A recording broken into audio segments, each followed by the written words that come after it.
by Kaspi KZ helps Kazakhstan companies grow and develop.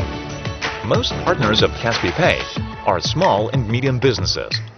Through Kaspi Pay, businesses across the country accept payments, increasing sales and creating jobs.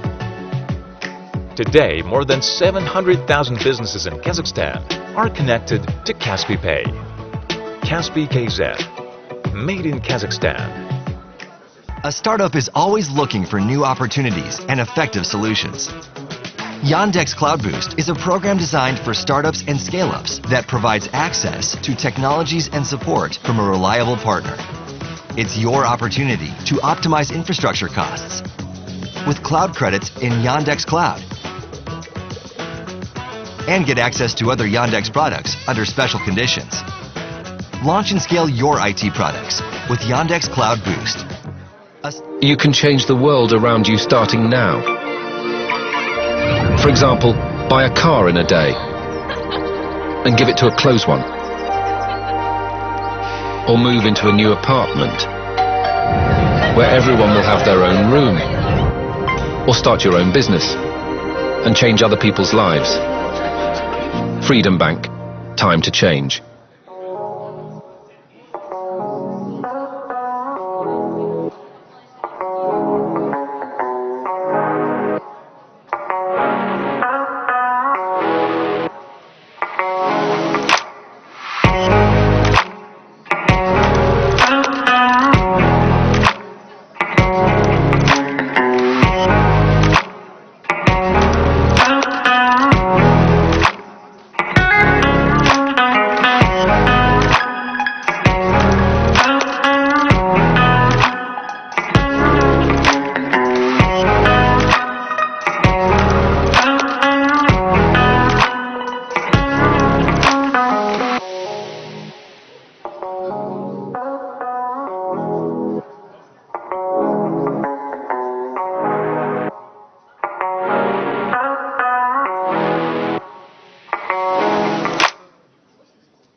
We're building a future that's right within reach. A future where digital technology connects all four corners of the earth, giving every person access to the benefits it brings. A future where the path forward is stable, straight, and lasting. We're planting seeds of love and hope, making sure everyone can dream big, creating a better, intelligent life for all. We're building a future where hard work is respected. A future with a sustainable business ecosystem. We work hard to ensure that every connection is stable and secure. We develop secure technology that people can trust that ensures both privacy and an enjoyable life. The Earth is our home, and we keep innovating to make it truly green, holding hands with our partners to promote low-carbon development. Together, we can serve nature with technology, building a better planet for every living thing. Connectivity brings new possibilities. and a more sustainable future is right within reach.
Қазақстан, Алтелден ең жылдам 5G'ді қарсы ал.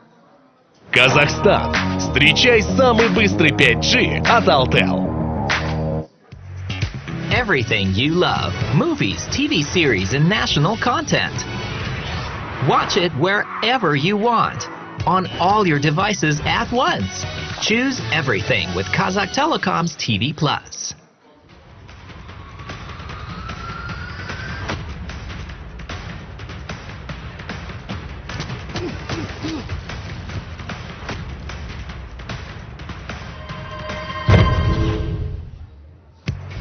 Барлығы осы 5G туралы айтады. Ал оның соншалықты несі бар? Керемет жылдамдық.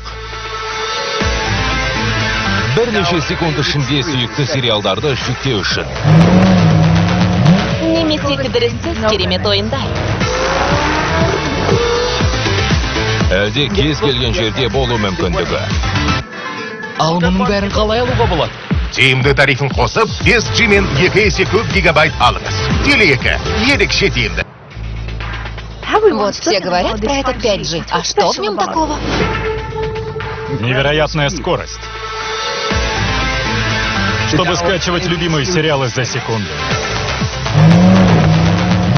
Или крутые игры без тормозов. Или возможность оказаться в любом месте. А как получить все это? Подключайте тариф выгодный и получайте в 2 раза больше гигабайт с 5G. Теле2. Выгодно отличаемся.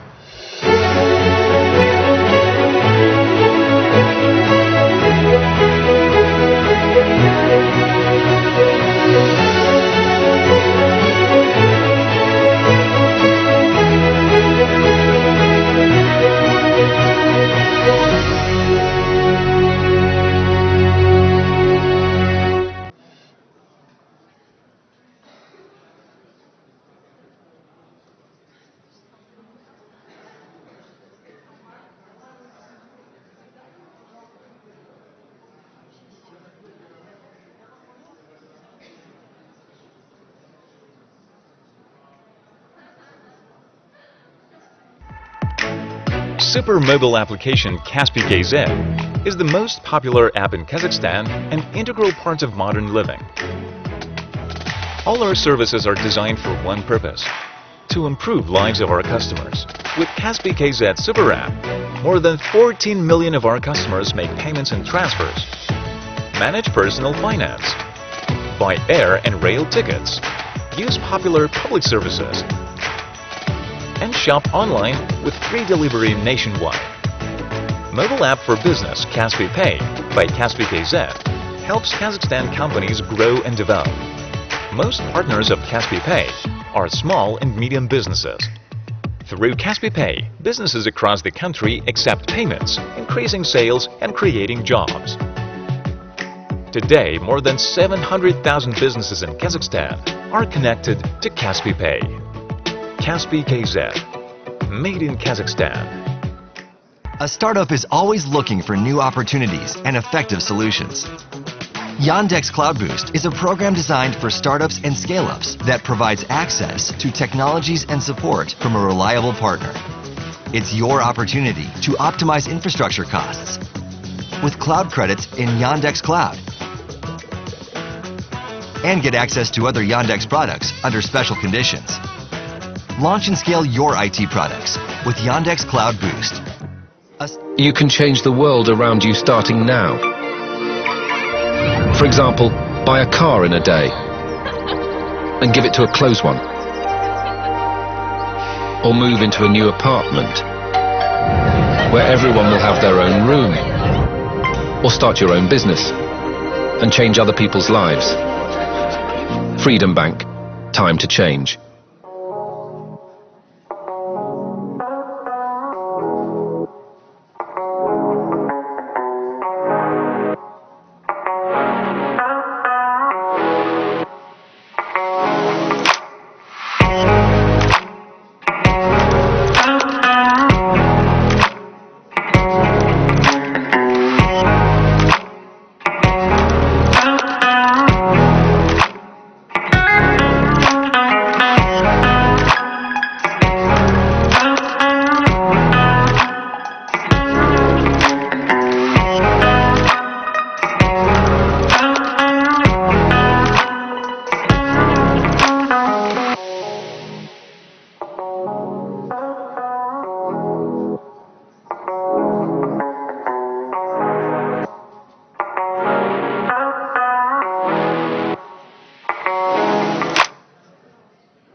We're building a future that's right within reach. A future where digital technology connects all four corners of the earth, giving every person access to the benefits it brings. A future where the path forward is stable, straight, and lasting. We're planting seeds of love and hope, making sure everyone can dream big, creating a better, intelligent life for all. We're building a future where hard work is respected. A future with a sustainable business ecosystem. We work hard to ensure that every connection is stable and secure. We develop secure technology that people can trust that ensures both privacy and an enjoyable life. The Earth is our home, and we keep innovating to make it truly green, holding hands with our partners to promote low-carbon development. Together, we can serve nature with technology, building a better planet for every living thing. Connectivity brings new possibilities, and a more sustainable future is right within reach.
Казахстан.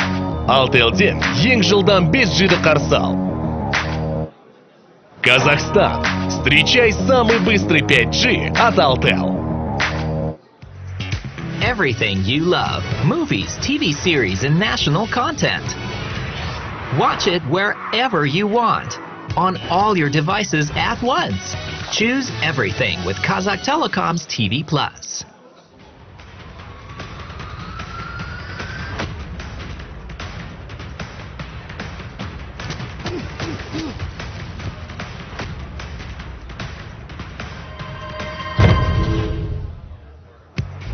Барлығы осы 5G туралы айтады. Ал оның соншалықты несі бар?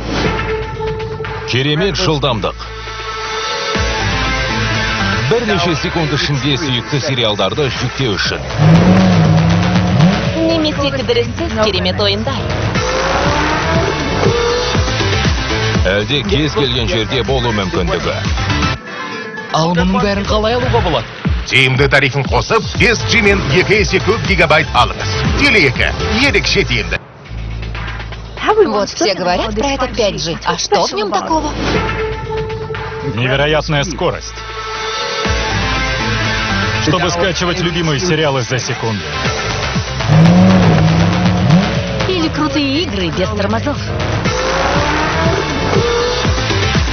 Или возможность оказаться в любом месте.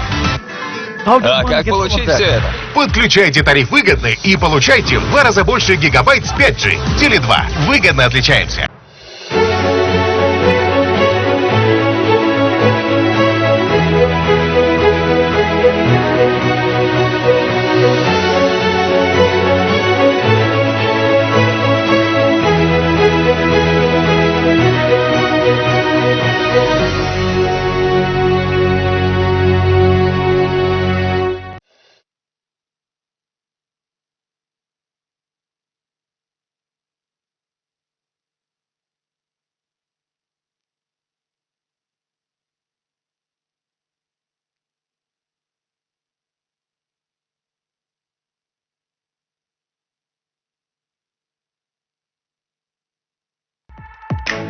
Super mobile application Kaspi KZ is the most popular app in Kazakhstan and integral part of modern living.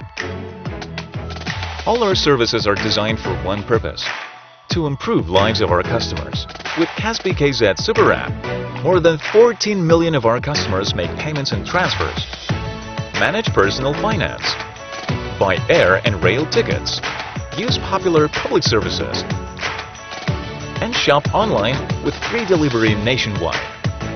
Mobile app for business Kaspi Pay by Kaspi KZ helps Kazakhstan companies grow and develop. Most partners of Kaspi Pay are small and medium businesses. Through Kaspi Pay, businesses across the country accept payments, increasing sales and creating jobs. Today, more than 700,000 businesses in Kazakhstan are connected to Kaspi Pay. Kaspi KZ, made in Kazakhstan. A startup is always looking for new opportunities and effective solutions. Yandex Cloud Boost is a program designed for startups and scale-ups that provides access to technologies and support from a reliable partner. It's your opportunity to optimize infrastructure costs with cloud credits in Yandex Cloud and get access to other Yandex products under special conditions. Launch and scale your IT products with Yandex Cloud Boost. You can change the world around you starting now. For example, buy a car in a day and give it to a close one. Or move into a new apartment where everyone will have their own room. Or start your own business and change other people's lives. Freedom Bank. Time to change.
That's right, within reach. A future where digital technology connects all four corners of the earth, giving every person access to the benefits it brings.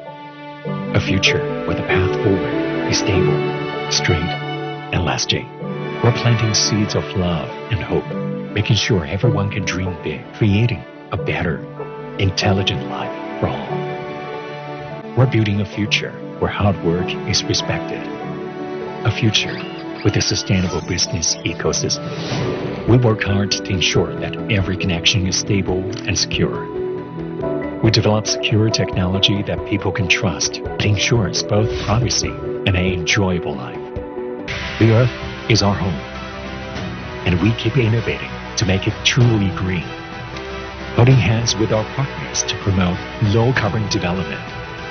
Together, we can serve nature with technology, building a better planet for every living thing. Connectivity brings new possibilities, and a more sustainable future is right within reach.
Қазақстан, Алтелден ең жылдам 5G'ді қарсы ал.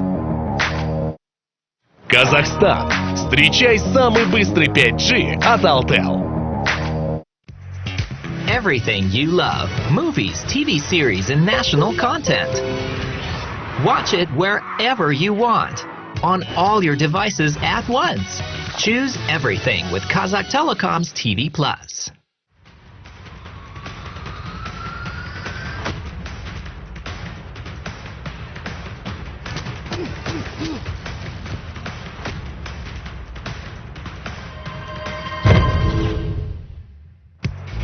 Барлығы осы 5G туралы айтады. Ал оның соншалықты несі бар? Керемет жылдамдық. Бірнеше секунд ішінде сүйікті сериалдарды жүктеу үшін. Немесе кідіріссіз керемет ойындар. Әлде кез келген жерде болу мүмкіндігі. Ал мұның бәрін қалай алуға болады? Тиімді тарифін қосып, 5G мен 2 есе көп гигабайт алыңыз. Теле2 ерекше тиімді. Вот все говорят про этот 5G. А что в нем такого? Невероятная скорость. Чтобы скачивать любимые сериалы за секунду. Или крутые игры без тормозов. Или возможность оказаться в любом месте. А как получить все это? Подключайте тариф выгодный и получайте в 2 раза больше гигабайт с 5G. Теле2. Выгодно отличаемся.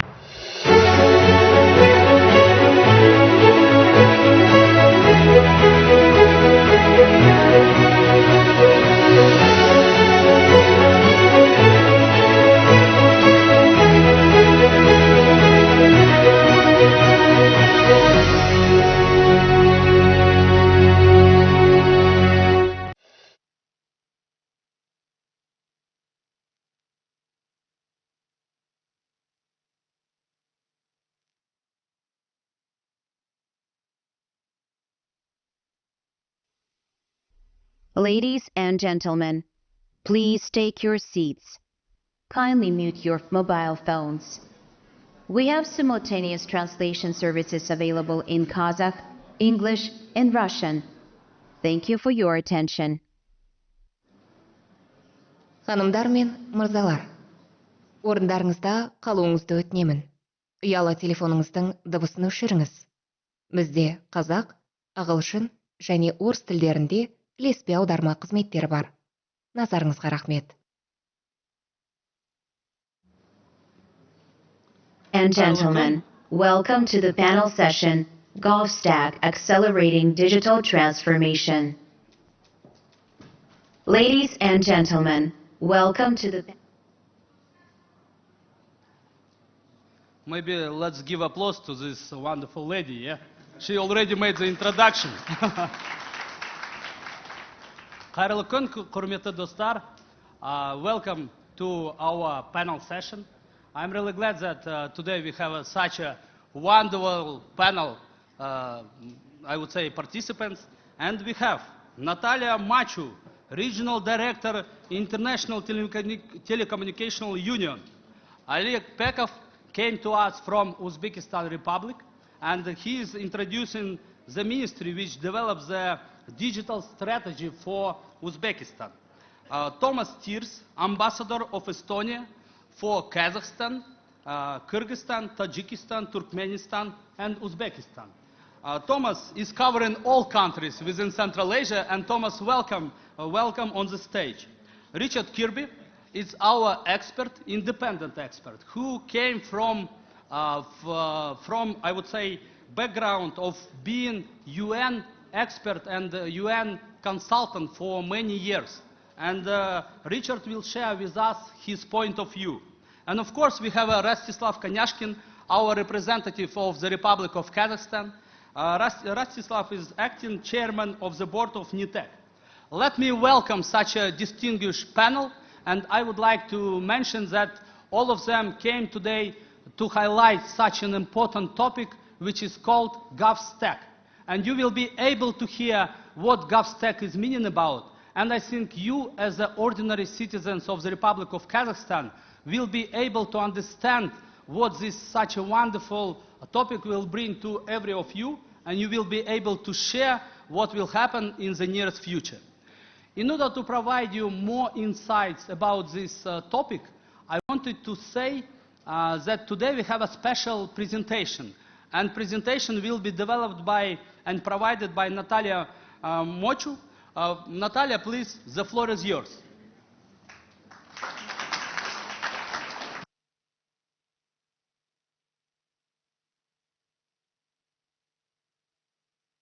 Behind the scenes of any digital transaction, from applying for identity documents to booking a doctor's appointment, is a series of digital components all working together to complete the task. Each component in the process is called a building block, and each block has a very specific job. A building block could be your platform, a piece of code, a protocol, or an application. When we stack these building blocks, they create the digital foundation for the vital services we all rely on. At GovStack, we take the guesswork out of building these stacks, helping governments to create digital services that are scalable, cost-effective, and built to last. Anaya wants to register for a child healthcare program now that her baby has been born. She confirms her ID number, and the building blocks get to work. The information mediator helps all the blocks speak to each other safely and securely, while the other blocks do the jobs they're designed for. From checking Anaya is Anaya to sending a message to let her know the registration has been successful. The same building blocks can be reused to help Sahil apply for an electronic voucher to buy his son a school textbook. That's the magic of building blocks.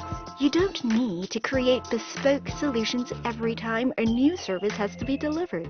This means that critical services run more efficiently, saving money and, most importantly, improving people's lives, leaving time to focus on the things that matter. Wonderful. I hope you can hear me well. Good evening, ladies and gentlemen, esteemed guests and esteemed panelists. My name is Natalia Mochu. I'm the Regional Director of the ITU in this wonderful, amazing, fastly developing region that Kazakhstan is part of. And it is my greatest pleasure to speak today to you and to share with you what ITU is doing on the development of the digital services and of the digital government. As you have seen in the presentation that we have just made, we strive to make the life of citizens, of people, better. And if we can move to the next slide, and I would share just briefly with you what are the core things that are being developed within this amazing global initiative that is called GovStack that we are speaking today in this room. Can we move to the next slide, please? Okay, so the core idea of the GovStack is to go away from building and developing multiple duplicative services, but rather build a platform that would be used as a joint source and then build up above the platform various services, as we have seen presented in the video itself. To the next slide, the ITU within the program, if we can go to the next slide, please. All right. So the ITU does identify the building blocks, i.e. Services, and you can see them named on the screen, that can be taken by the interested government and replicated or further developed, and even tested within the special environments such as Sandbox that we also provide. And let's go to the next slide. All right. So what we do within the program is we develop specifications, we provide a testing environment, we provide a learning environment for governments to train the relevant specialists, and also offer a platform for the exchange of knowledge of ideas. And for instance, Kazakhstan, that has amazing services that are being developed here, can use that piece of the program to exchange and promote its own services. Let's go to the next slide. All right. So within the regional cooperation for the region of Central Asia and Caucasus countries that we will be speaking more about today later, we see as objectives to enhance regional capacity, to facilitate knowledge sharing among the countries that are better advanced or that still lack necessary knowledge through meetings, workshops, technical trainings, etc., to learn best practices from other countries that are already part of the GovStack global program, to leverage synergies, promote digital public goods, and of course mobilize resources and make sure that we use them in the very smart way. And in order to participate, we are extending or building this regional cooperation in the region through the leadership of Kazakhstan. We plan to hold regional events such as forums, workshops, events here dedicated and targeted to the countries of the region, engage with social media, of course, for the promotion services, and contribute to the products that GovStack is developing through expertise and technical excellence that we surely have in Kazakhstan and in this region. And with this, I would finish my short presentation of what the GovStack is, and would be happy to discuss more within the panel. Thank you very much. Natalia, thank you very much. First of all, I wanted to say that such initiative is quite cool, because previously what we had in Central Asia, each country specifically was developing its own different services for our people. Yeah? For example, Uzbekistan was concentrated on Uzbekistan, Kazakhstan was concentrated on Kazakhstan. And I would like to say big thank you to International Telecommunication Union for organizing this panel and for bringing this unity for Central Asia. And Natalia, you was presenting us such a wonderful topic, and maybe you will be able to explain us what especially you will be doing in Central Asia. Because of course, GovStack is something new for us, and we will be very keen to understand what exactly you would like to introduce in the nearest future to us. Thank you. Well, first to say that in Central Asia we do work widely with the countries on various topics, not only in digital services, but also on many others, starting from radio communications, cybersecurity, digital skills, etc., etc. Specifically on the GovStack, of course, with the coming of the program into the region, we need to clearly and carefully assess the needs, because indeed the countries are at the different level of their development. So starting with the assessment of the needs, this is something that we would pay closer attention to, and then, as I mentioned, we would go with exchange of best practices, introduction of the products that are already developed in the global program, and basically I think the focus would be on technical trainings, because this is something that we aim to build the technical capacity, and of course see and identify the products that can be promoted further outside the region. I am very sure, as I'm working with the region for many years, that there is technical excellence in the region, amazing services that are already developed, that are unique, that can be showcased and promoted into the wider world. So these are the areas that we'll be focusing: capacity building, assessing the needs to bring targeted assistance, and promotion and developing of the products and promotion into the wider world. So this is for us to start with, but then hopefully we'll move on to much larger and extended program. Natalia, from, I would say, Kazakh society, I wanted to say Rahmet, which means thank you. And potentially, what we would like to achieve, if you wanted to maybe, here we have some people who has better understanding in Russian, yeah, and you wanted to say a few words in Russian, yeah, just to explain. Maybe just in simple words, if you don't mind. Let's switch to Russian, and I think we could dedicate about 2 or 3 minutes if you would explain what GovStack means about, and please share this with us. Я попросил Наталью немножко по-русски, да, вот рассказать, что такое GovStack, потому что я понимаю, все-таки большинство нашей аудитории говорит на русском языке, и хотелось бы от Натальи услышать, чтобы вы все поняли, что нас ожидает. Это очень важно.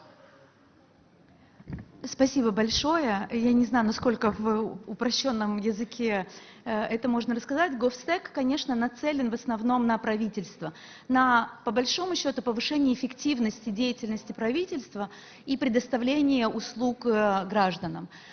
Если до сих пор, и во многих странах мы еще продолжаем видеть, что правительство, переходя на повестку цифровой трансформации, разрабатывает цифровые услуги для граждан или для бизнеса самостоятельно, каждый отдельно, да, Минэкономики или Минфинансов отдельно, Министерство цифрового развития отдельно, там МВД отдельно, то, что предлагает и продвигает GovStack, это объединить усилия и сформировать такой единый подход, когда разрабатывается технологическая платформа, на которую могут нанизываться стандартные блоки, легко адаптированные под разные сервисы. Да, и тем самым мы, во-первых, более разумно используем финансирование, которое государство вкладывает в эти сервисы. Сервисы становятся как бы такими стандартными и более удобными для использования гражданами. Да? Не требуется заходить в различные порталы, искать определенную услугу. Для гражданина это такое единое окно входа. В принципе, в Казахстане, почему мы пришли в Казахстан и говорим про Казахстан как лидирующий, один из лидеров в регионе. В Казахстане колоссально реализованные государственные сервисы, очень интересно. Некоторые из них достаточно такие уникальные для мирового даже масштаба. И нам хочется этот опыт Казахстана, во-первых, привнести в программу GovStack, потому что GovStack работает и со всеми странами мира, в том числе с теми, которые далеко нуждаются в дополнительной экспертизе. И мы на самом деле смотрим на Казахстан как на потенциальный источник технической экспертизы, знаний, которые могут привнести в программу GovStack свои подходы и дальше делиться. Конечно, в странах нашего региона есть страны, которые не так продвинуты, как Казахстан. И, конечно, мы должны в том числе фокусироваться на соседних странах, которые, в общем-то, ставит перед собой задачу повышения эффективности электронных сервисов. Для этого, как я отмечала, мы хотели бы понять, оценить потребности стран, где, на каком уровне развития электронных сервисов уже находятся страны, определить потребности, проводить таргетированные, целенаправленные технические обучения для специалистов, которые работают в наших странах, и, конечно же, продвигать в целом концепты и продукты, которые разрабатываются в рамках программы GovStack с экспертизой, которая есть в Казахстане. И поскольку я работаю с этим регионом, конечно, мне бы очень хотелось, чтобы опыт Казахстана звучал на весь мир. Вот просто один пример отмечу. У вас есть такая программа, вернее, такой продукт, как цифровая карта семьи, которая буквально недавно была презентована на самом высоком уровне в рамках цифрового дня по поддержке достижений целей устойчивого развития при Генассамблее ООН. И ваш продукт Digital Family Card была, в общем, получила международное признание, была выбрана одним из приложений, выигравших приложений, которое предоставляет гражданам вот такую ценную услугу. Мне кажется, это здорово, когда Казахстан звучит, в общем-то, на весь мир, и ваши специалисты, ваши продукты становятся известными и востребованными. Да, круто. Наталья, большое спасибо. Еще раз Рахмет. Да? Приятно слышать. Dear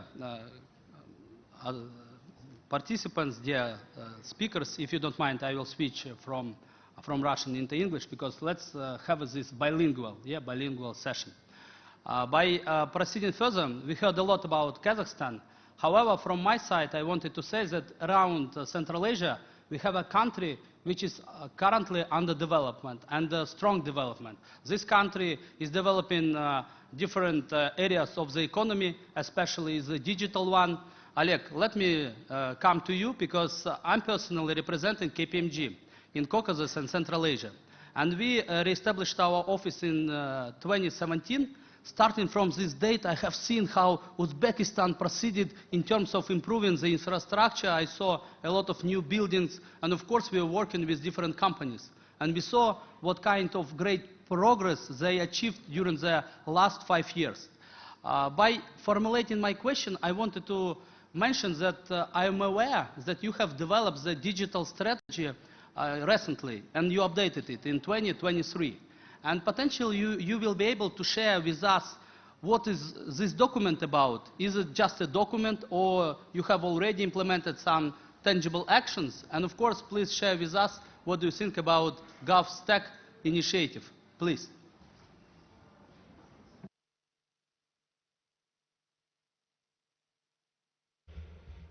Большое спасибо. Всегда сложно после Натальи выступать. Она может держать публику в таком внимании. Я попробую планку держать на том же уровне. Лучше, наверное, один раз увидеть, как говорят, чем 100 раз услышать. Я начну с минутного ролика буквально про нас, кто мы.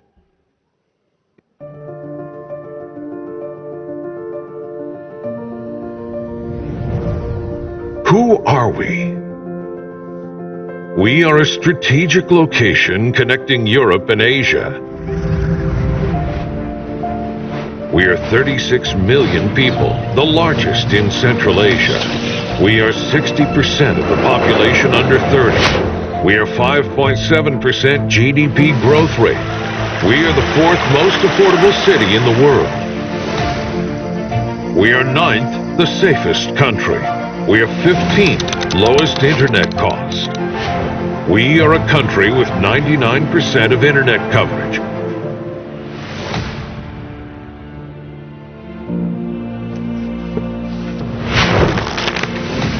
With 99.99% literacy rate.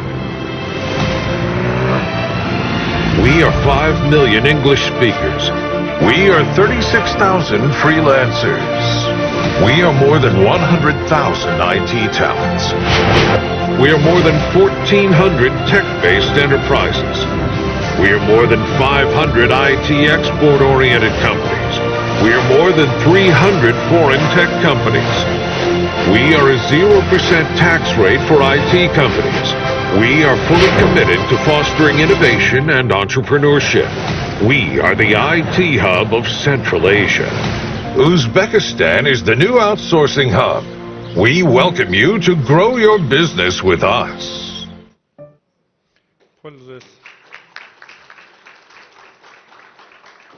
Пользуясь такой возможностью выступать перед многочисленными IT-командами, здесь мы приглашаем, конечно же, все команды в нашу республику. И в жизни все гораздо лучше, чем на ролике, поэтому 24 по 27 октября у вас будет возможность посетить ICT Week, неделю информационных технологий в городе Ташкенте. Мы приглашаем всех участников для такой сплоченной кооперации. И, как я говорил со своими коллегами, здесь мы в целом должны позиционировать регион как IT-хаб центрального региона, потому что вот мы все говорим про экспорт $1 миллиард в 2026 году.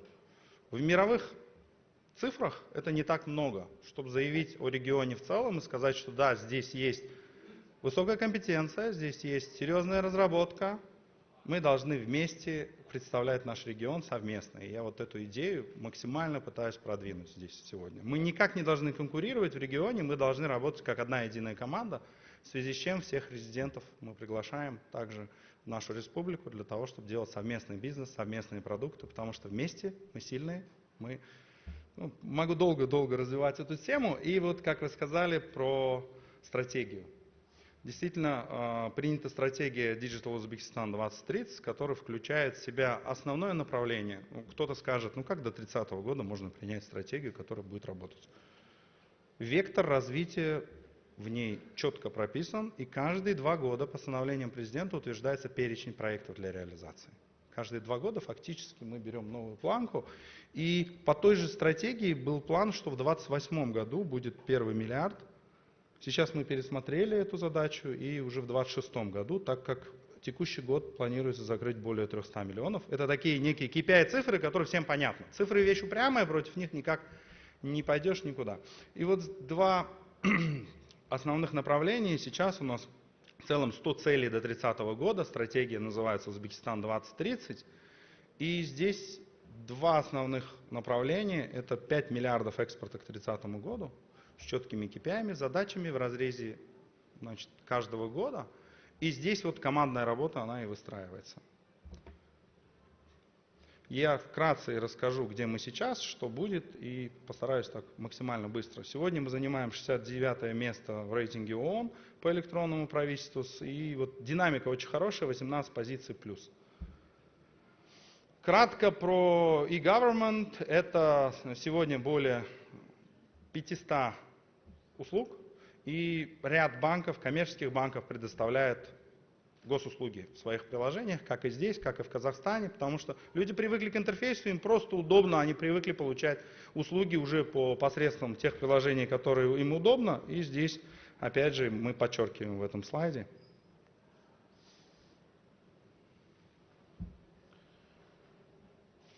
В цифрах. Ну, здесь, наверное, так не сильно внимание будет интересно, я буду переходить со слайда на слайд. Конечно же, в базе электронного правительства основные составляющие – это система, единая система авторизации по Face ID идентификации, не только, то есть все современные методы мы поддерживаем сегодня.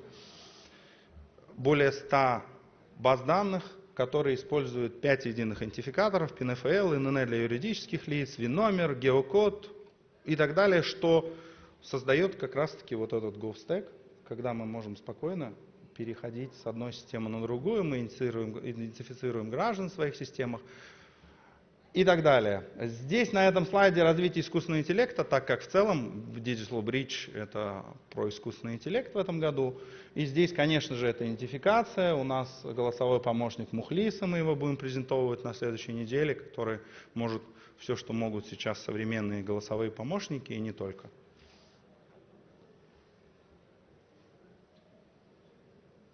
Единая система исполнительской дисциплины, посредством которой работают уже сейчас не только это документооборот, включая исполнительскую дисциплину, работают не только госорганы, но и бизнес.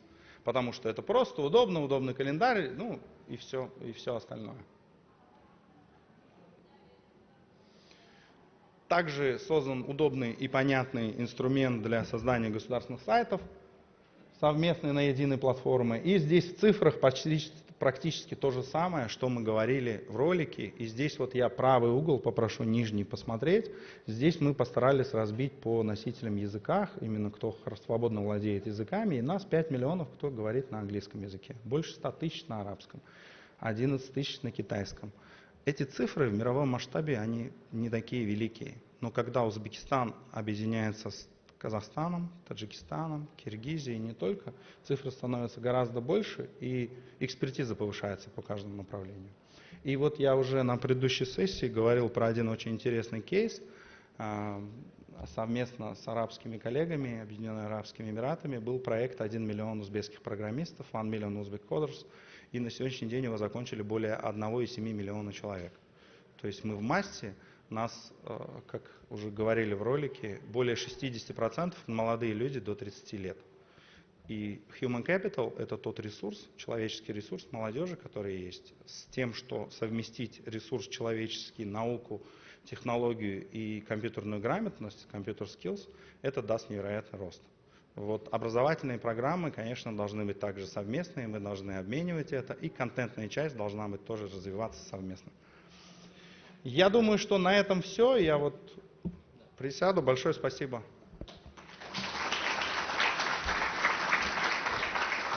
Олег, во-первых, вам большое спасибо за презентацию. На вашем уровне слышать, что Казахстан, Узбекистан, давайте вместе объединим наши усилия по тому, чтобы идти и развивать наши IT, скажем так, компетенции вместе, это очень круто. Мы очень рады это слышать, потому что, по сути, если я правильно вот эту всю коммуникацию, которую мы сейчас пытаемся донести, хотел бы транслировать то, что GovStack — это о том, чтобы все страны объединились для того, чтобы построить очень крутую инфраструктуру по части предоставления услуг населению. И сейчас то, что вот есть наработки в Казахстане, есть наработки в Узбекистане, если мы будем вместе, как раз как одно единое целое, все эти ресурсы направлять в то, чтобы завтра наше население получало первоклассные услуги, я думаю, это будет круто. Олег, вот со своей стороны хотел также вот задать вопрос. В Узбекистане сейчас вы внедряете очень много разных проектов, да, и по части вот GovStack, да, какая, возможно, может быть, там не то чтобы экспертиза, но, может быть, вы уже видели то, что есть в Казахстане, да, и можно было бы это применить сейчас уже в Узбекистане. Можете вашим мнением поделиться и поделиться тем, чтобы вы могли бы, скажем так, в части GovStack уже, может быть, на протяжении ближайших нескольких месяцев применить, и, возможно, мы могли бы в этом направлении вместе поработать. Спасибо. Большое спасибо за вопрос. Мы с казахстанскими коллегами всегда держим руку на пульсе, и настолько часто кооперация проходит, и работаем совместно, что вот так вот, чтобы сразу сказать тот кейс, который мы еще либо не успели перенять, либо вот сейчас это надо делать. Одно могу сказать точно, что нам с вами нужно совместно поработать над таможенным регулированием, потому что товарооборот растет ежегодно. И чем быстрее и качественнее мы это сможем сделать, тем будет проще. И вот мы много говорим про малый бизнес, про средний бизнес, и не только. Да, вот это направление нам обязательно надо совместно проработать. Совместно здесь, как я уже сказал, по образовательной части, вот мы обменивались опытами с коллегами, тоже есть очень много интересных программ. Здесь тоже надо поработать, потому что человеческий капитал — это номер один, и здесь нужно в том числе по работе, там, обучение тех же CDO в государственных органах, и не только тут образовательные программы. И, конечно же, тут совместно отдельной рабочей группы надо по электронному правительству поработать, посмотреть по всем направлениям. И очень важно, в нашем регионе есть проблематика, как всем хорошо известно, это грамотное использование водных ресурсов. Вот тут особое надо уделить вот этому вниманию. Изменение климата, водные ресурсы. И здесь мы должны совместно, я считаю, что у нас должна быть такая BI-платформа, в которой подключены все необходимые датчики, IoT-устройства, и мы могли держать руку на пульсе, и использовать воду нужно максимально эффективно. Спасибо.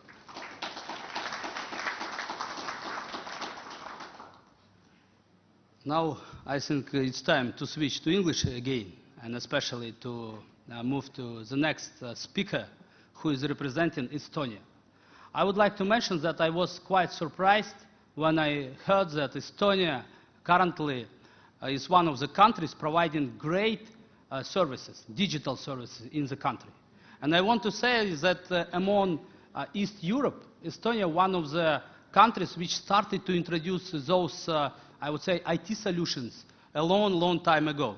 And currently we have His Excellency Thomas Stier, who representing the country and promoting GovStack here in Central Asia. And Thomas, as I understood, you're already with us for several years, and you're aware of what is happening here. And please share with us why do you think GovStack is important for our region and what we could achieve together. Thank you. Thank you very much. I think I first will speak about some basics so that you understand where we come from, and then I think I will come to your question, what you have just asked. First, I have to really congratulate Kazakhstan and Uzbekistan for what you have achieved and the amazing things I have myself seen over the 2 years that I have been here. You deserve it. You know, the panel with the ministers at 2 o'clock was excellent. Basically, the discussion was, well, why we are not first in digital ratings in the world, because the Kaspi is the best, isn't it? And the services within it. And you deserve praise. I mean, you can applaud to yourself, both Kazakhstan and Uzbekistan, what you have achieved. Now, GovStack. Already some years ago, we started, as Estonia is very small, the IT services that we are using ourselves, the active, the financing, because as you probably know, Skype was an Estonian company. It actually brought quite a bit of money into into Estonia by the programmers, the team who had Skype, and they are the ones who have actually financed more than 1,100 different companies, and among them all of the new unicorns that are in Estonia.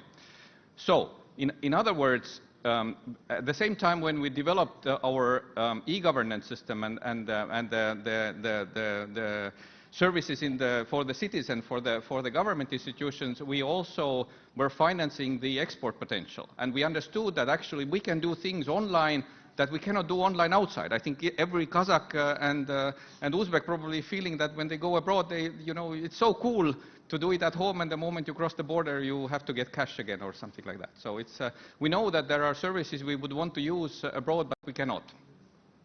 Now, and of course, what is very important for many of you is that you want to make money, right? I mean, you Kazakh developers, Uzbek developers, who are you here? You are actually looking at this thing that is government-run, officials, ITU, very important.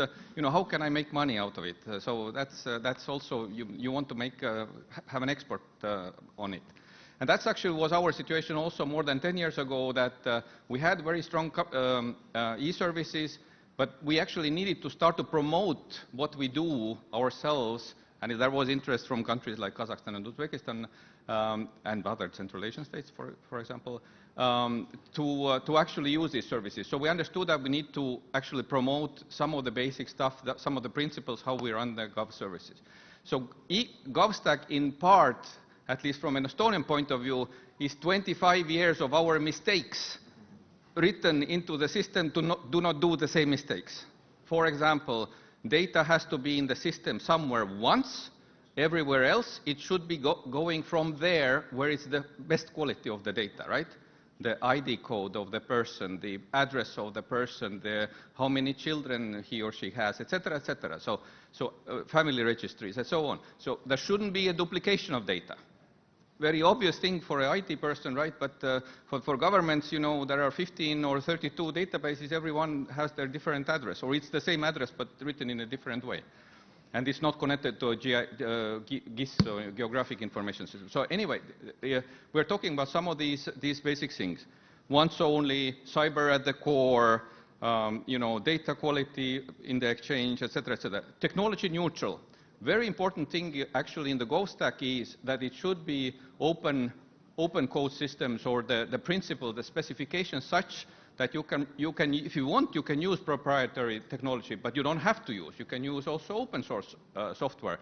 But it's the quality of the description, the specifications, the tender documents that gives governments opportunities to buy intelligently, high quality tenders to buy the services that they need. And I mean, I praise Kaspi, it's cool, but at the same time, for Kazakh government safety, they always have to have a good e-gov app themselves, right? The Kazakhstan need an e-gov app because in case something happens with one of the whatever, there is always a backup.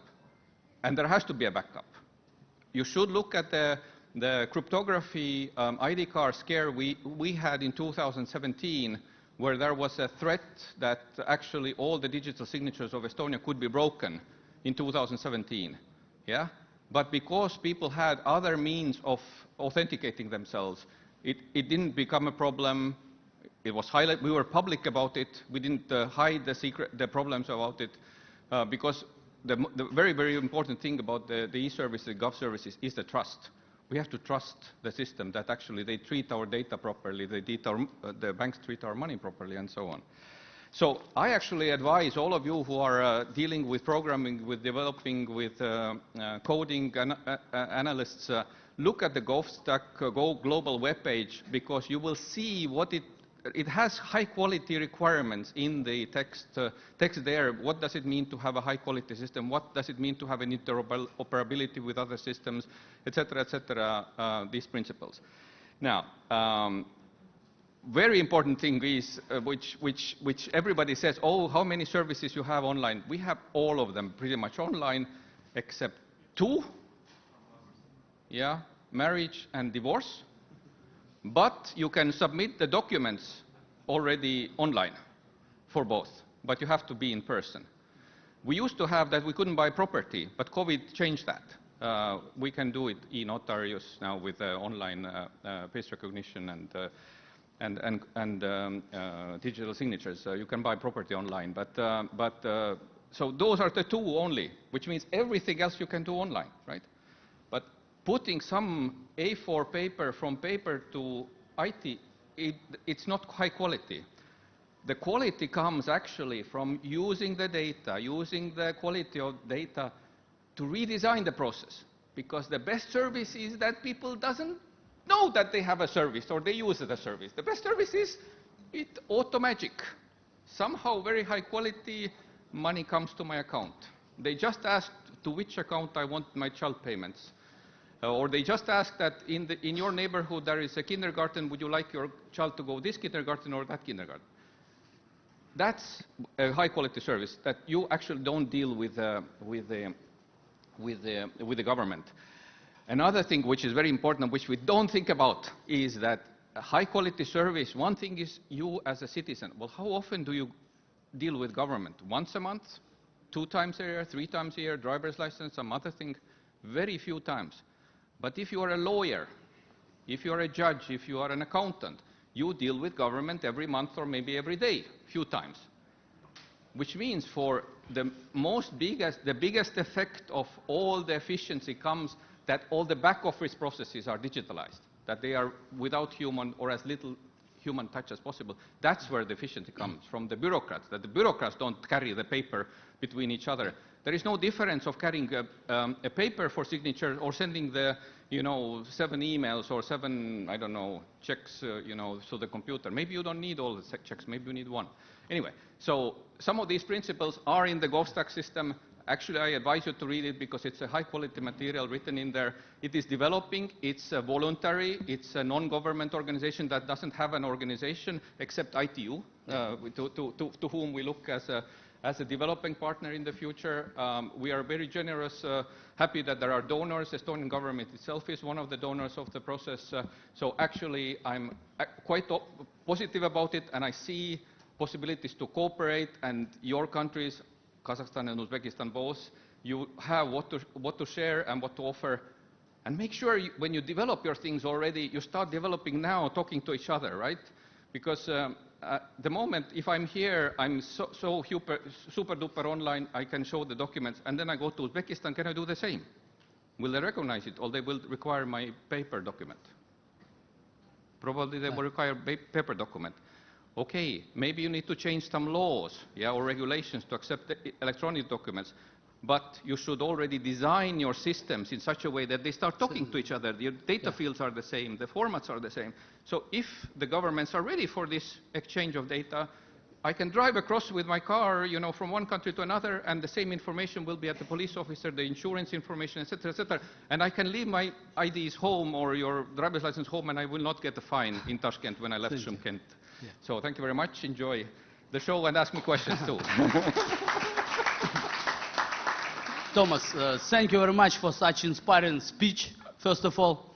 Я хотел бы сказать, коллеги, по части того, что почему Эстония, да, вот Эстония, Германия и вот ITU, как раз вот Union, это те организации, которые вот эту инициативу GovStack как раз сейчас и продвигают.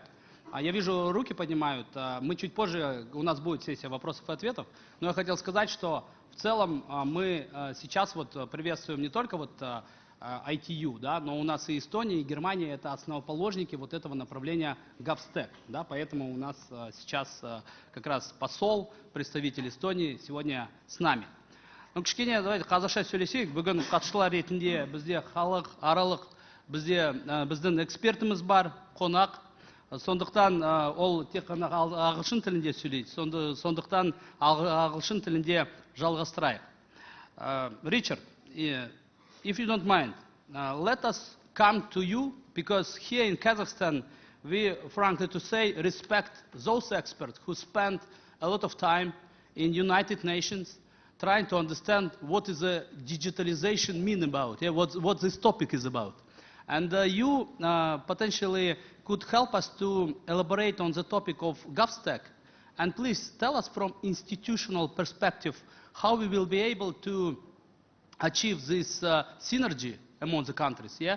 And how we will be able to incorporate this topic into our day-to-day activities. Please, the floor is yours.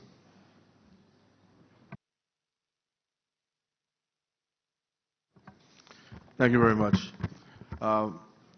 I think from the UN point of view, there are a number of things that we can discuss. But some of the things that never come up is what makes GovStack an interesting animal to play with. And the first thing is culture. I think the importance of culture is really downplayed when someone develops an e-government strategy or digital transformation strategy. And that's a missing element. And the fact that this group of Central Asian countries who have similar types of culture want to develop a regional program, regional strategy, regional standard is an important aspect to it. So when I tell most of the countries I've supported in the past is that benchmarking is important, but it's not the only way of doing business. So a lot of people look at, say, Estonia is one of the top countries in the world. Let me copy what Estonia is doing. Denmark's one of the top countries in the world. Let me copy what they're doing. Don't copy. You have to innovate. And the culture you have is a culture of innovation. Your history is there. So use your culture to innovate and make sure that as a culture you never lose that. If I just take the Western model and I just bring it into Kazakhstan, it's not going to work. If I bring it into South America, it's not going to work. If I bring it into the Gulf region, it's not going to work because the culture is missing. You will get the e-services straightforward. How do I get my driver's license? How do I get this? But the usage of it is going to be downplayed a bit. The second issue is critical thinking. When you're developing your e-services, critical thinking is important. And that's not being taught in schools at all. Critical thinking is important in terms of understanding what you want to develop. So in school, you learn to memorize, you learn all these things out there, but you don't learn to think. And thinking is what's going to create the better government service for you. Then we look at AI. AI should be put on everything under the sun. And some people are afraid of artificial intelligence. I'm telling you, do not be afraid. Every single revolution has pros and cons, and they've all come, and no one's died from it. Just implement it.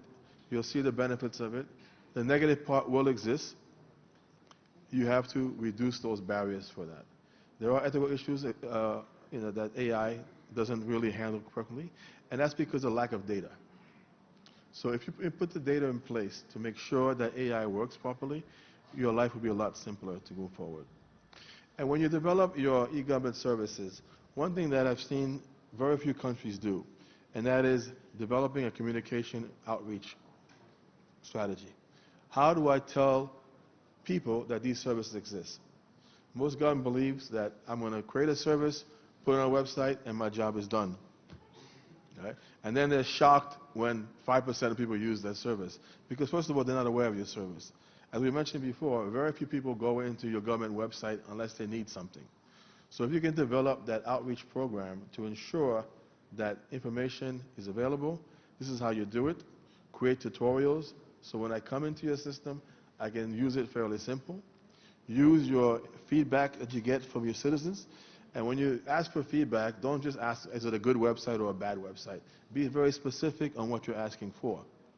As a result of that, you're able to modify that e-services to make it a better system in the future. So data is key. Everyone loves talking about data, but very few of us have actual data. And if you look at countries who are in the area of developing and emerging countries, their open government data sets are very limited. So therefore, if you have limited data, you also limit the possibilities of having entrepreneurs out there. Because entrepreneurs will use this data to create new projects, new services, new knowledge as well. And if you don't have that data available, it's a problem. When I worked in the Gulf, I still work in the Gulf, you have 400 data sets, or 1,000 data sets, or even 2,000 data sets. That's not enough. Everything you do should be put online. And very few countries do that.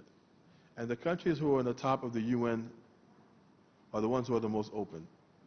They put things online. So when we're talking about publish first, digital first, that's important. Put it online. Because that allows people to get access to information, that increases the trust level among the people in the government, and they can no longer say, I don't have access to information, I don't have access to knowledge, I don't have access to content. Right? So these are the 4 keys I want to leave you with. Culture, AI is important, critical thinking, start at the school level so your young men and women, when they graduate, they're able to compete in the new economy, because it is a new economy right now, and create an outreach program that when you put services online, they're available and people can use them and they know how to use them. So thank you very much. Richard, thank you very much, because you are, as UN expert, has a very structured approach to things. Just we would by heart remember them, especially critical thinking, because I think in order to implement something here in Central Asia, we need to use this element of critical thinking, because without critical thinking, using AI could bring a lot of problems. Yeah? Thank you for sharing with us your view. Ну что же, коллеги, давайте дальше двигаться. Во-первых, я хотел сказать, что как в лучших традициях казахского гостеприимства, сейчас я хотел предоставить слово Ростиславу, но не потому, что вот Ростислав как раз у нас является тем экспертом, который будет суммировать что-то, но больше я хотел сказать, что Ростислав является организатором данного ивента, и от себя лично хотел сказать: Ростислав, большое спасибо, вот эта площадка была организована очень круто, давайте поаплодируем. Также вот отдельно хотел сказать, что я видел очень много сегодня студентов, молодых ребят, и для них, я уверен, они сегодня, возможно, кто-то уже так вдохновился, что завтра создаст как раз единорога у нас здесь в Казахстане, поэтому такие ивенты нам очень важны. Поэтому, Ростислав, давайте сейчас перейдем к вам. Опять же, как вам удобно, русский, английский отвечать, но вот по-русски или по-английски. Со своей стороны хотел бы задать такой вопрос. Вот опять же, мы говорим про GovStack, мы обсуждаем, что же это за топик такой, да, что это за новый зверь, да, который пришел к нам. Как вы видите вот это кросс-кантри взаимодействие, да, и как вы видите, мы могли бы его имплементировать здесь, в Казахстане, а в частности, то, что Казахстан сейчас будет являться вот этим хабом по распространению такой тематики, как GovStack. Пожалуйста. Рахмет за вопрос. Добрый день, дорогие гости. Очень рад сегодня вас здесь всех приветствовать. Действительно, очень новое направление. Я сразу говорю, я не буду доламывать всем мозг, переключая языки, поэтому продолжу на русском. Действительно, довольно-таки новое для нас направление по теме GovStack, то есть мы уже давно развиваемся в части госуслуг, мы уже давно развиваемся в части госуправления, мы много говорим о так называемом GovTech направлении, да, более глобально уже мы стали к этому подходить, платформенные модели цифровизации. Что же такое GovStack? Как Наталья очень коротко объяснила, да, это возможность зашерить какие-то базовые компоненты между странами для того, чтобы каждый не повторял друг за другом, а просто мог переиспользовать уже готовые решения для того, чтобы сократить косты на разработку, для того, чтобы быстрее интегрироваться друг с другом, для того, чтобы в целом вот это развитие и обмен опытом происходило на новом уровне. Мы, как один из участников данного направления, видим за собой определенную ответственность, являясь одним из лидеров в регионе по электронному правительству, что мы должны делиться своим опытом, мы должны делиться теми продуктами, которые есть. И здесь я бы, наверное, плавно перешел к своей презентации. Да, если можно включить презу. With the first breath and with the first step,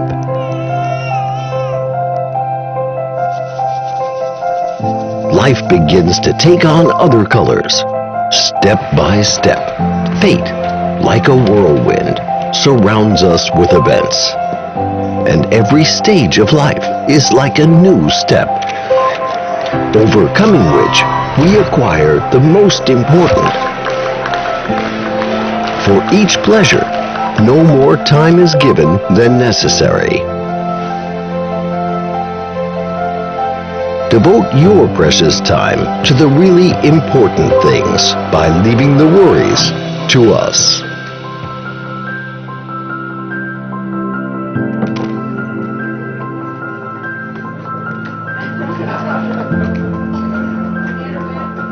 Leaving the worries to us.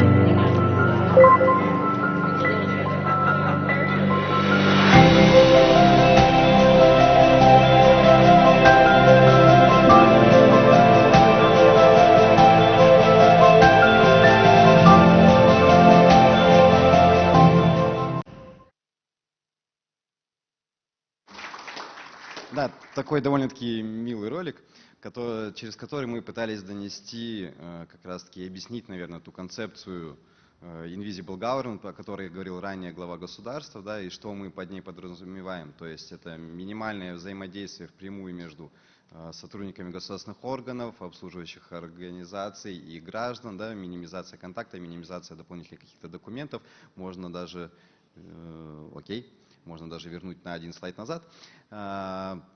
Минимизация контактов, минимизация дополнительных документов, правило одного раза, что если ты какие-то данные внес в один из государственных органов, то зачем его таскать с одного госоргана в другой. Как я уже говорил, что мы сейчас занимаем по рейтингу ООН и Government Development Index 28 место и конкретно в субкомпоненте по онлайн-услугам 8 место. По рейтингу Всемирного банка мы входим в группу A, GovTech Maturity Index, и конкретно по, опять-таки, Public Service Delivery Index мы занимаем 6 место. То есть, в принципе, по двум самым крупным и самым топовым рейтингам в мире мы входим в топ-10. И это как бы абсолютно подтвержденные данные, это подтвержденная информация, и это не просто места. То есть, чтобы вы понимали, это не просто места. Действительно, мы сейчас очень активно взаимодействуем с партнерами по всему миру. Очень много. Если раньше мы больше и чаще ездили за рубеж, чтобы посмотреть, что есть у коллег, чтобы посмотреть, какой опыт можно перенять, то сейчас чаще приезжают к нам, либо мы ездим делиться своим опытом. Следующий слайд. Это основные ключевые, наверное, цифры, которые мы хотели сказать, что сейчас более 90% всех государственных услуг автоматизированы, это больше 1000 их, 80% из всех госуслуг доступны со смартфона в мобильном приложении GovMobile, порядка 40 проактивных государственных услуг, которые оказываются без заявления, то есть государство проактивно направляет вам пуш-уведомления, либо смс-сообщения. Вам нужно только сказать, да, я хочу получить эту услугу, и нет необходимости предоставлять какие-то другие данные. По 17, опять-таки рано, 17 государственных услуг мы вывели на внешние платформы. Это очень крутой, я считаю, опыт. Мы на самом деле как мы после этого, по крайней мере, с коллегами по всему миру обсуждали, это такой один из первых был кейсов, когда произошла так называемая демонополизация ЕГОВа, мы это так называем в министерстве, что мы начали раздавать государственные услуги в мобильные приложения, внешним партнерам, с которыми гражданин взаимодействует чаще, чем с ЕГОВом. Да? Ну, понятно, что у нас с уровнем проникновения финтеха в нашей стране, довольно-таки феноменального уровня проникновения финтеха в нашей стране, банковские приложения стали первыми из таковых. И сейчас вы, являясь пользователями там, минимум 3-4 банков, ну, вот, наиболее топовых в нашей стране, можете получать наиболее популярные государственные услуги, пользоваться теми же самыми цифровыми документами, которые тоже были одни из первых в мире, которых на данный момент 29 штук. И мобильное приложение ЕГОВ Mobile у нас сейчас порядка 3 миллионов ежемесячно активных пользователей. То есть это 3 миллиона человек каждый месяц заходят в мобильное приложение и получают хотя бы одну из услуг или сервисов и так далее. Следующий слайд.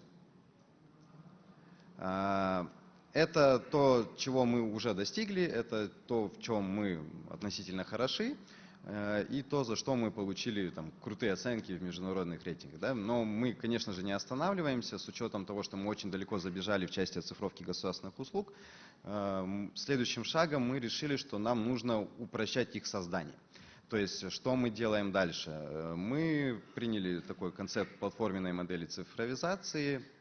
И сейчас АОНИЦ совместно с министерством занимается разработкой платформы GovTech, которая должна позволить снизить расходы на разработку, позволить создавать сервисы намного быстрее. Да? То есть сейчас основная ценность не то, чтобы там сделать супер-ультра крутой сервис, если ты будешь его делать полгода или год, он уже никому будет не нужен. Наша цель разрабатывать сервис там, край за 2 недели, чтобы этот сервис очень быстро можно было новые продукты, новые сервисы доставлять до граждан. Соответственно, стандартизация процессов, снижение затрат не только на разработку, но и на сопровождение информационных систем. Чтобы вы понимали, сейчас, когда разрабатывается та или иная информационная система, порядка 40% от разработки это одни и те же компоненты. Это авторизация, там, не знаю, условно, там, SMS-шлюз, еще какие-то компоненты, еще какие-то личные кабинеты и так далее. И то как раз-таки, на чем сосредоточен GovStack, да, building blocks. Мы говорим про то, что, ну, по факту, если честно, мы в рамках этого проекта сейчас создаем некий набор билдинг-блоков у нас в Казахстане в рамках нашей платформы, который позволит переиспользовать их как минимум внутри различных государственных органов и предоставит возможность бизнесу использовать этот инструментарий для быстрого создания сервисов. Следующий слайд. За счет чего мы это собираемся делать, то есть это основные компоненты платформы. Базовая это инфраструктурная часть клауда, среда разработки, мониторинга, идентификации, обеспечения безопасности, UI-ная часть, очень технически, но чуть-чуть интересненько. Да, следующий слайд. Мы полностью идем по open-source компонентам на базе open source, потому что мы не хотим зависеть ни от одной компании разработчика, мы не хотим зависеть ни от одной страны разработчика, мы не хотим зависеть ни от кого. То есть мы хотим зависеть только от себя и от глобального комьюнити, которое в любом случае делает вклад в каждый из компонентов, которые представлены здесь, и мы видим, что именно за счет увеличения, точнее, за счет использования open-source компонентов мы всегда более гибкие, мы можем заменить один другим, либо добавить при необходимости какой-либо из них. Следующий слайд. Сейчас представлены 4 продукта, которые мы одними из первых предложили для переиспользования в рамках программы GovStack.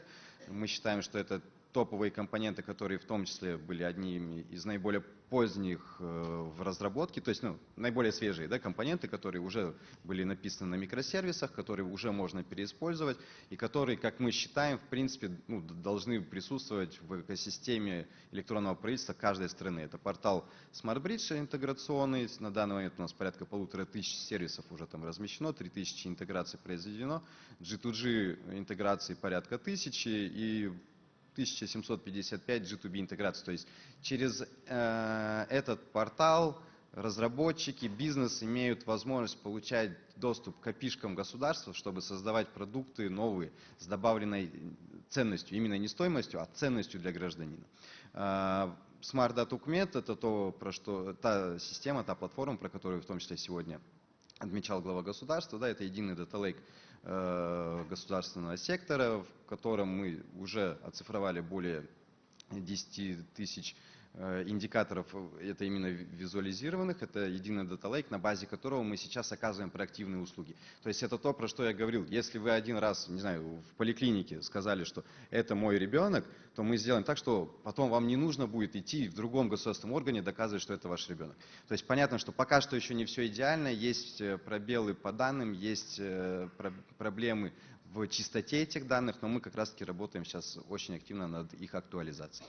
Мобильное приложение GovMobile, про которое я, в принципе, уже все рассказал, что мы его развиваем как суперап, и туда вытаскиваем сейчас пока что государственные сервисы всех государственных органов. То есть, чтобы было понимание, мы не стараемся разрабатывать все за всех, потому что мы понимаем, что мы это не осилим. Есть государственные органы, у них есть подведомственные организации, они самостоятельно развивают с рынком, да, какие-то информационные системы, продукты и сервисы. Мы их выводим в eGov Mobile, развивая как суперап, как площадку, как единое окно для предоставления сервисов гражданам. И это портал Gov.kz, который у нас Gov.kz, но по факту это конструктор сайтов, когда вы можете за один день создать новый сайт, а не генерить его, там, не кодить с самого начала. Сейчас уже более 1500 сайтов в Казахстане переведены. Раньше на это тратились просто космические деньги и на создание, и на сопровождение каждого сайта, там несколько сотен миллионов уходило. Ну, по городам, если там по областям брать и так далее. Да, сейчас это просто один сайт, который там НИД сопровождает, и при необходимости за один день каждый может его заполнить. Следующий слайд. Да, теперь, если мы говорим уже более конкретно, да, вот я говорил, 4 компонента, которые мы первыми предложили, что мы видим в рамках нашего партнерства, то есть мы коротко анонсируем о том, что мы создаем региональный центр в Казахстане на базе НИТа. Мы как раз-таки будем продвигать более тесную коллаборацию в нашем регионе, более тесный обмен компонентами, более тесный обмен компетенциями и знаниями. Как правильно коллега из Эстонии сказал, это большой накопленный опыт ошибок. То есть, давайте объективно, там, все примерно понимают, что нужно сделать, но не все до конца понимают, на какие грабли можно наступить. Я думаю, мы как партнеры не только в регионе, но и в целом по миру можем подсказать друг другу. Вот туда не иди, там ты, скорее всего, наткнешься на такой-то момент, вот иди туда, вот там хорошая дорожка. Вот, примерно такая история, примерно такие вещи. И все, наверное, на этом. Всем рахмет.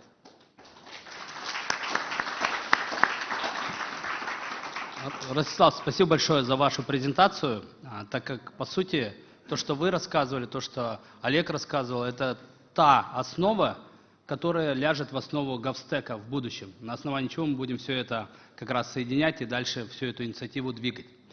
Во-первых, я хотел бы сказать, вот у нас, наверное, давайте, если позволите, 5 минут, наверное, будет дополнительно, да, мы завершим на 5 минут позже, но я хотел бы, вот обещал как раз вот представителю нашего, сегодня нашей аудитории, да, тех людей, кто сидит, вы хотели задать вопрос, да, вот, пожалуйста, можно будет микрофон, чтобы мы как раз вот вопрос получили из зала, да? Микрофон кележатыр, қазір береміз. Міне. Good evening. My question, I have two questions. First of question, our president say that we need to develop digital Kazakhstan to struggle with corruption. But in same time, corruption also developing. What we need to do to overcome corruption? It's my first question. And second, and to represent of Estonia. 10 years ago, where I have conversation with both of electronic government. When my question, what kind of language do you use on the Windows? They say Estonian. Of course, I was amazing. But today I would like to ask you, how many percent use Windows on the English and how many percent on the Estonian language? Thank you.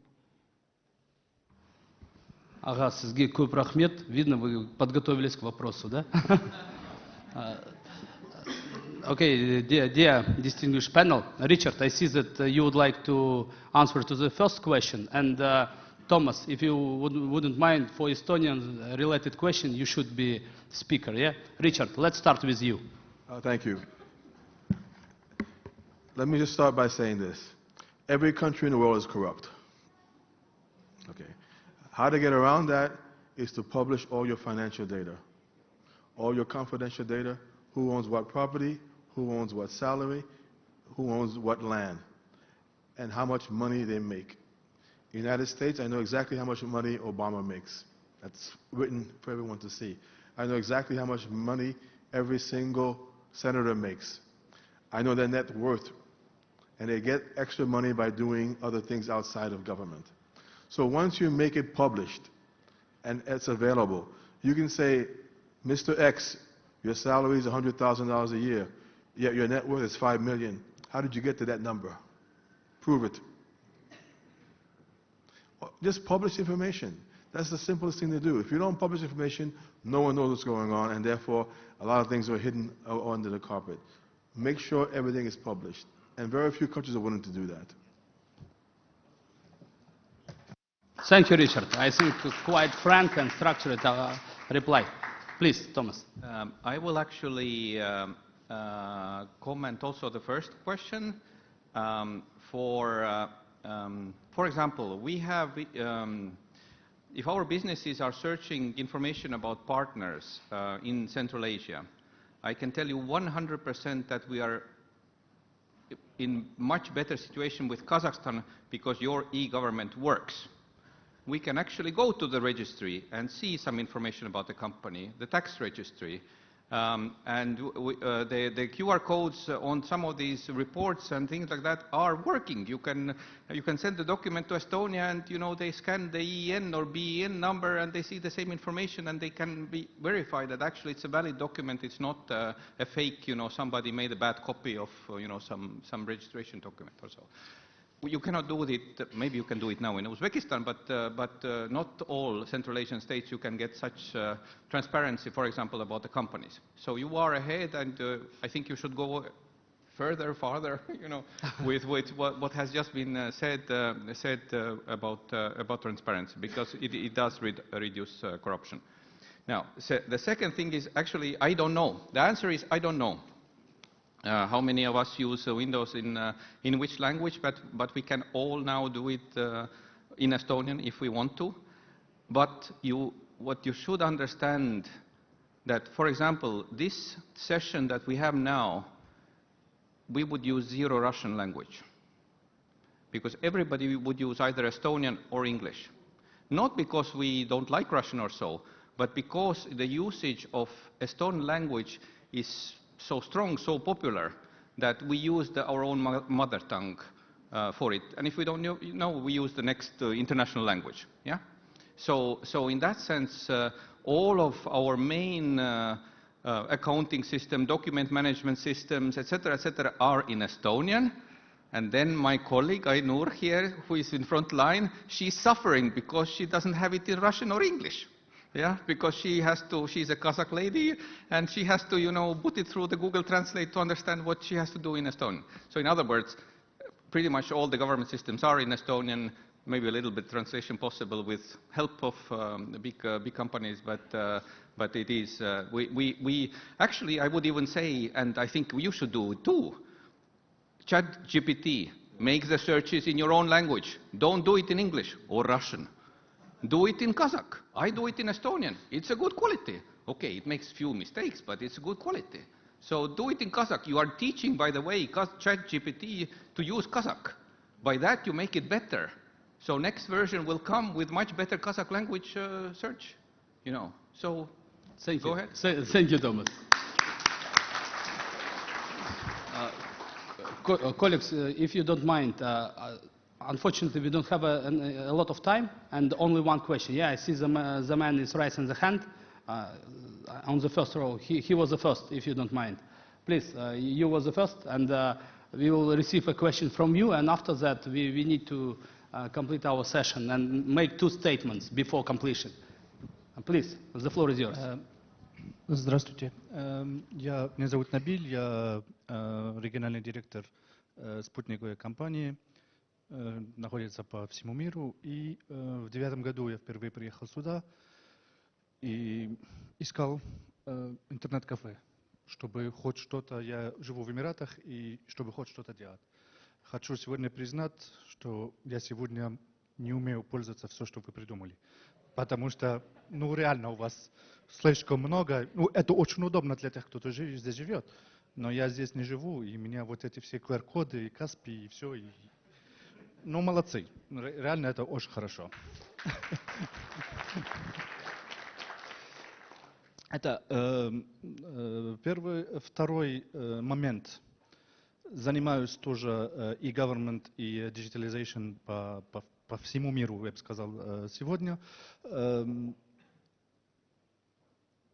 Цифровизация и government, и services – это хорошо для тех, кто живет в городах. Но это большой гап. Делается еще больше несправедливости между теми, кто живет в городах, и те, которые не имеют доступа. Сколько у вас сегодня смартфонов по стране, сколько у вас сегодня хорошего интернета по стране. И вы еще должны всегда держать те старые бумаги и old way of doing things, потому что он никак не исчезнет, у вас нету бэкапа, нету хорошего интернета везде и так далее, и так далее. Мы помогаем очень много правительств, и я могу сказать, сегодня Эмираты с маленькой территорией и так далее все равно нуждаются в этом. И в 2009 году приехал, был в Узбекистане, в России, везде. Мы выбрали Казахстан, с 2013 года мы здесь находимся, и мы очень довольны. Были попытки открыть в Узбекистане, я лично туда ездил много раз, но я хочу вам сказать, я очень доволен видеть, что вы вместе сотрудничаете. Очень хочу найти больше информации про GovStack, потому что реально это та платформа, где мы могли бы помочь именно вот даже хотя бы по экспертному мнению и по телекоммуникации. Но очень большой вопрос. Имея офис в Казахстане и офис в Дубае, с узбеками я могу работать лучше из Дубая, потому что есть проблемы с таможней, проблемы с НДС, проблемы со всем вот это. Поэтому очень круто, но, пожалуйста, вот имейте в виду, что для бизнеса пока мне проще из Дубая дальше продолжать работать, чем хотя у меня люди, которые здесь находятся, они могли бы мне помочь вести бизнес в Казахстане намного лучше, и в Узбекистане намного лучше.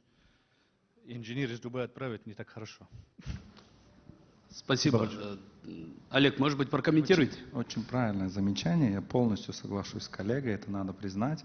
И вот как раз-таки акцент, который я сделал на элементе сотрудничества, действительно, мы часто встречаемся с бизнесом, мы слушаем бизнес, мы слышим эти проблемы, они есть. И вот нам с коллегами нужно перед тем, как решить какие-то верхнеуровневые задачи, надо как раз-таки решить ту проблему, которая сейчас на поверхности и которую чувствует бизнес.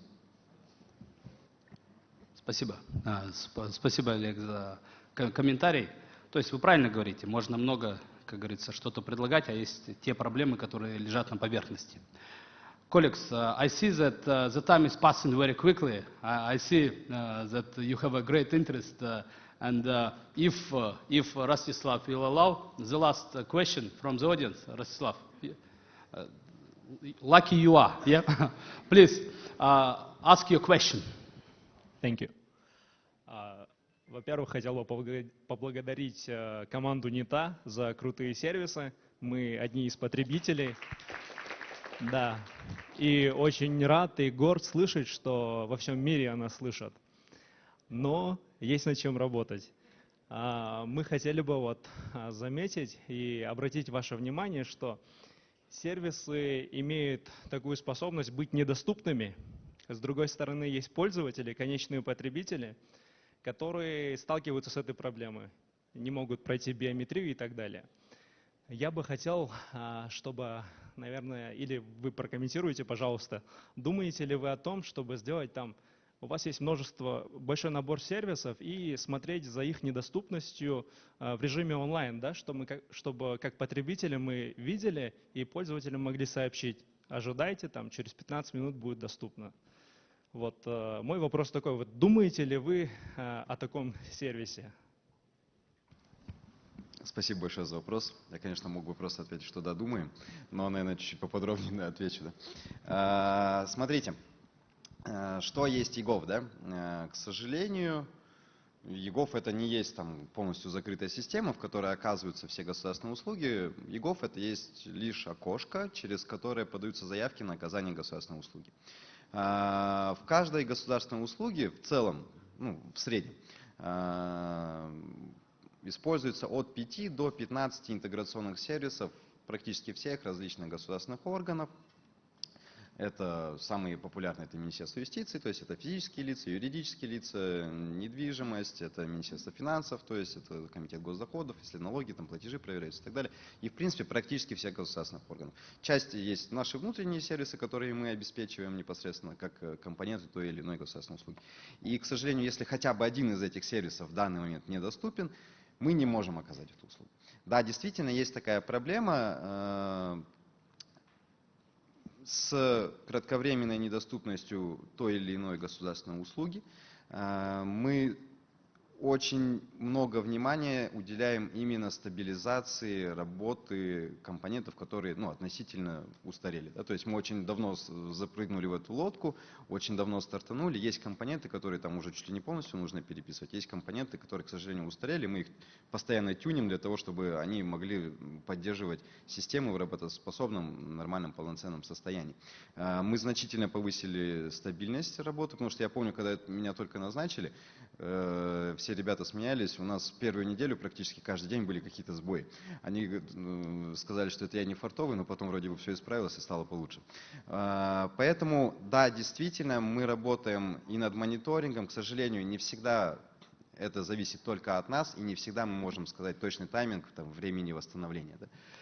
Касательно заглушек, что портал не работает, услуга будет доступна через столько-то времени. Да, мы сейчас как раз на фокус-группах обкатываем, каким образом это более доступно и правильно донести до граждан, потому что, к сожалению, иногда мы совсем сильно уходим в техническую реализацию, да, и забываем о юзабилити для конечного пользователя. Над этим мы работаем, и я думаю, в ближайшее время вы увидите серьезное улучшение. Спасибо. Спасибо. Томас. Я отвечу так, что мы все получаем каждые 2 недели апгрейд или апдейт какого-то, каждый день чего-то, но каждые 2 недели от Google и от Apple. Это значит, что нам нужно привыкнуть, что госсервисы в реальности тоже, госуслуги, они апгрейдутся все время. Во-вторых, для того, чтобы услуги были очень устойчивые, миллисекундами, какой-то пробой или так далее, это очень дорого. Может быть, для некоторых сервисов это и нужно держать, сервер, фибер и так далее, но не всегда и не все. И в реальности ответ другому коллеге тоже, что всегда должно быть и paper version, ЦОН или что-то такое, чтобы можно как бэкап, всегда должно быть больше, чем одна возможность для услуг. Но это не значит, что у нас не будет развития. Мы же все время, когда мы смотрим, скажем, на тротуары и видите, что люди в реальности проходят через газон, это значит, что там тротуара не хватает. Понимаете? Туда нужно построить этот тротуар, не оставить там грязь. Да? Да, правильно. Понимаете? Это движение же все время есть, development, все есть. Спасибо. Спасибо, Томас. Ну что же, друзья, мы с вами движемся к завершению нашей панельной сессии. Я попрошу не расходиться, потому что у нас есть 2 стейтмента от Натальи, как представителя International Telecommunication Union, и от Ростислава с точки зрения НИТЭК. И данный стейтмент говорит о том, что сейчас планируется в дальнейшем уже организовать, как я говорил, так называемый хаб GovStack, который дальше уже будет помогать Центральной Азии объединять усилия. Наталья, можно попросить вас и Ростислав потом тоже вас данный стейтмент озвучить? Спасибо. С удовольствием. Спасибо большое, господин председатель и модератор нашей сегодняшней сессии.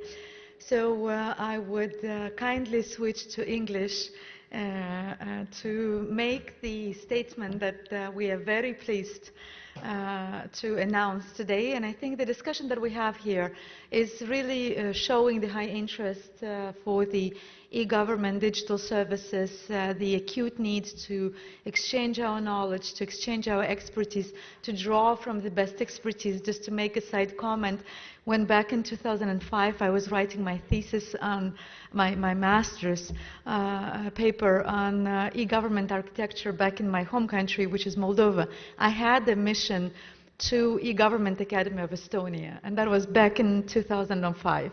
And I was just kind of getting back to those memories as His Excellency Ambassador was speaking about the experience of Estonia. So it's really kind of, we get our own personal experiences when we speak about digital services, because we at the end of the day are the users of those services. So with this, dear ladies and gentlemen, I am therefore very pleased and honored that ITU is launching, together with the Ministry of Digital Development, Innovations and Aerospace Industry of the Republic of Kazakhstan, a regional cooperation on digital government. This regional cooperation will serve as a mechanism for governments, institutions and other regional stakeholders to exchange knowledge and work together to achieve faster and more efficient digital transformation that is human-centered and equitable. Our intention is to catalyze and facilitate dialogue, partnerships, collaboration on needs-based solutions and approaches to designing and deploying digital infrastructure and services that will contribute to sustainable development goals and improve social, health and economic security. And as part of this regional cooperation, we hope to organize in the nearest future a regional forum and, of course, thematic meetings to facilitate that valuable sharing of experience and insights. We aim to conduct training sessions, deep dive workshops to promote skills and best practices needed for effective digital transformation. We would like to create local communities of practice to bring together diverse stakeholders, foster collaboration, networking and co-creation of common specifications and principles. We would like to facilitate sharing of digital public goods and open source solutions that will be accessible to anyone in the region, to promoting innovation and efficiency. And of course, we'd love to provide targeted assistance to selected countries and institutions. This support will encompass the piloting of innovative solutions that align with country-specific needs. With that, I want to extend a call to action to all countries and partners, Estonia being here with us, in our region and globally. Let us unite our efforts, our knowledge, our resources to harness the full potential of digital technology for the betterment of our societies. Together, we can drive digital transformation that benefits people, institutions, and our shared future. With this, I would like to thank the global GovStack team, and very happy to see Estonia with us here, and of course to thank Kazakhstan that is getting on board with us into this global, amazing, exciting journey. Thank you.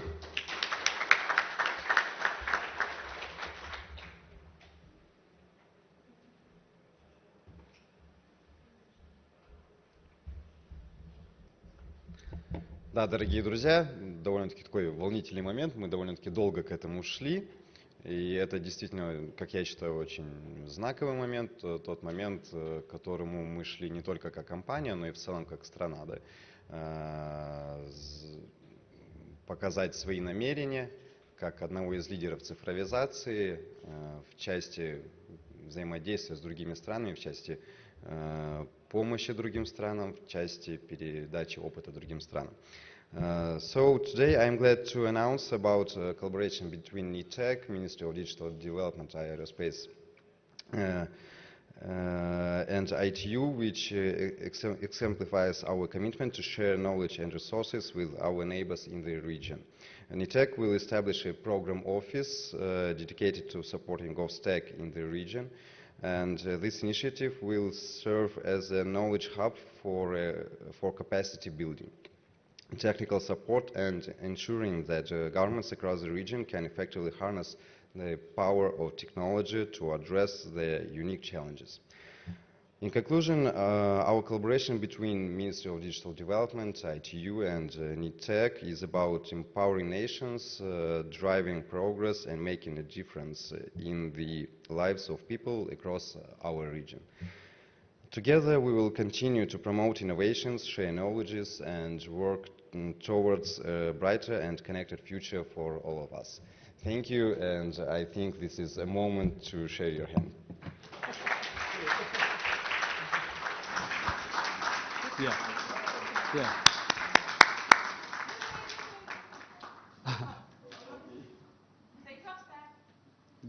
GovStack.